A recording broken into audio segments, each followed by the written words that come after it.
Selamat siang Bu, sebelumnya perkenalkan saya Zahra, apoteker yang bertugas di apotek ini. Kalau boleh tahu dengan Ibu siapa? Siang Mbak, saya dengan Hia Ulia. Baik Bu, apakah Ibu mengambil obat TBC? Iya betul Mbak, ini resepnya. Oke, dari resep dokter ada beberapa obat yang perlu saya jelaskan secara khusus karena penggunaannya jangka panjang. Apakah Ibu bersedia meluangkan waktu sekitar 5-10 menit untuk saya jelaskan konsul obatnya? Iya Mbak, tidak apa-apa. Terima kasih Bu. Tujuan dari konseling ini agar Ibu memahami cara meminum obat TBC dengan benar, lalu pentingnya minum obat secara teratur dalam jangka panjang, serta efek samping yang ditimbulkan dan resiko apa yang akan timbul ketika Ibu tidak meminum obatnya sesuai aturan, supaya pengobatan Ibu bisa berhasil sampai tuntas. Sebelumnya, saya akan mengumpulkan beberapa data ya Bu, dan semua informasi akan saya rahasiakan. Nama pasiennya dengan Hia Ulia Sila, usianya 35 tahun, berat badannya 40 kg, alamatnya Jalan Del 52 nomor 20, nomor teleponnya 0888 7631 dan 9. Apakah benar Bu? Iya betul Mbak. Apakah Ibu memiliki riwayat penyakit lain seperti mah berat, diabetes, ataupun penyakit hati? Tidak ada Mbak. Apakah Ibu memiliki alergi terhadap obat tertentu? Tidak juga Mbak. Sudah berapa lama Ibu menjalani pengobatan TBC ini? Sekitar 2 bulan Mbak. Selama 2 bulan pengobatan, apakah Ibu selalu meminum obatnya setiap hari? Jujur saja Mbak, kadang tidak. Kalau sudah merasa enakan, suka lupa minum. Terima kasih Ibu sudah jujur. Ini penting untuk keberhasilan pengobatan Ibu. Menurut Ibu sendiri, tujuan dari obat TBC ini untuk apa? Untuk menyembuhkan penyakitnya Mbak. Apa yang dokter harapkan pada Ibu melakukan pengobatan ini? Katanya harus sembuh total, terus tidak menular lagi. Baik, selama minum obat, apakah Ibu memiliki kendala yang paling sering Ibu alami? Kadang lupa minum obat, kadang juga takut sama efek sampingnya Mbak. Oke Bu, sebentar ya, saya ambilkan dulu obatnya.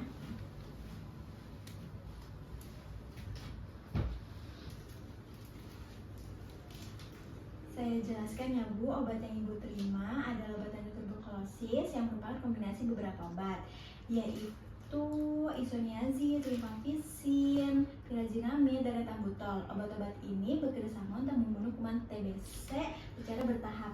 Pengobatan TBC dilakukan minimal 6 bulan dan obat diminum setiap hari tanpa terputus walaupun Ibu sudah merasa sehat. Karena jika Ibu sudah merasa enakan, kuman belum mati sepenuhnya. Jika obat tidak diminum dan dihentikan sebelum waktunya, maka kuman akan kebal terhadap obat dan dinamakan TBC resistensi. Jika sudah resisten, maka pengobatan akan lebih lama, sekitar 1 tahun lebih, dan obat yang dikonsumsi pun bertambah serta efek samping yang ditimbulkan lebih berat.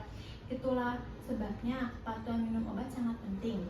Obat TBC diminum 1 kali sehari pada pagi hari dengan segelas air putih. Usahakan Ibu meminum obatnya di jam yang sama agar Ibu tidak lupa. Jika Ibu lupa meminum obat dan masih ingat di hari yang sama, segera diminum obatnya. Tetapi jika Ibu baru ingat kemudian hari, jangan menggandakan dosis. Efek samping yang sering muncul itu seperti mual, penurunan nafsu makan, lalu badan terasa lemas, dan urinnya berwarna kemerahan. Efek ini sangat normal dan tidak berbahaya. Namun jika Ibu mengalami kendala berat ataupun gejala berat seperti mata dan kulit Ibu menguning, lalu nyeri hebat di perut, dan muntah terus-menerus, segera periksa ke dokter ataupun puskesmas.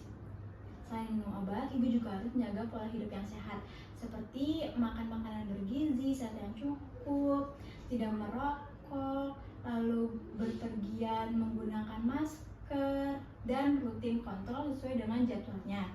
Untuk penyimpanan obat TBC ini disimpan di suhu ruang, di tempat yang kering, dan terhindar dari sinar matahari, serta jauhkan dari jangkauan anak-anak. Untuk memastikan tidak ada kesalahan, boleh Ibu jelaskan kembali apa yang sudah saya sampaikan? Obatnya harus diminum setiap hari sampai selesai, minimal selama 6 bulan. Walaupun sudah merasa sehat, obatnya tetap harus diminum supaya kumannya mati dan tidak kebal obat. Baik Bu, Ibu sudah penjelasan Ibu sudah tepat. Sebelum kita akhiri, saya akan mencatat hasil konseling ke dalam konseling untuk dokumentasi dan pemantauan kepatuhan pengobatan. Saya konfirmasi kembali ya, nama pasiennya Hial Ulia Villa, usianya 35 tahun, lalu didiagnosis tuberkulosis paru, diberikan obat antituberkulosis. Saya sudah menjelaskan cara penggunaan obatnya seperti apa, pentingnya meminum obat, pentingnya kepatuhan minum obat dalam jangka panjang, serta efek samping yang ditimbulkan, dan Ibu sudah memahaminya dengan baik. Sudah Mbak. Baik Sudah Bu, paham. jika nanti Ibu mengalami kesulitan dalam minum obat dan mengalami gejala yang mengganggu, jangan ragu untuk konsultasi. Semoga Ibu lekas sembuh dan mulai berjalan lancar. Terima kasih ya Bu. Sama-sama Mbak. Terima kasih Mbak.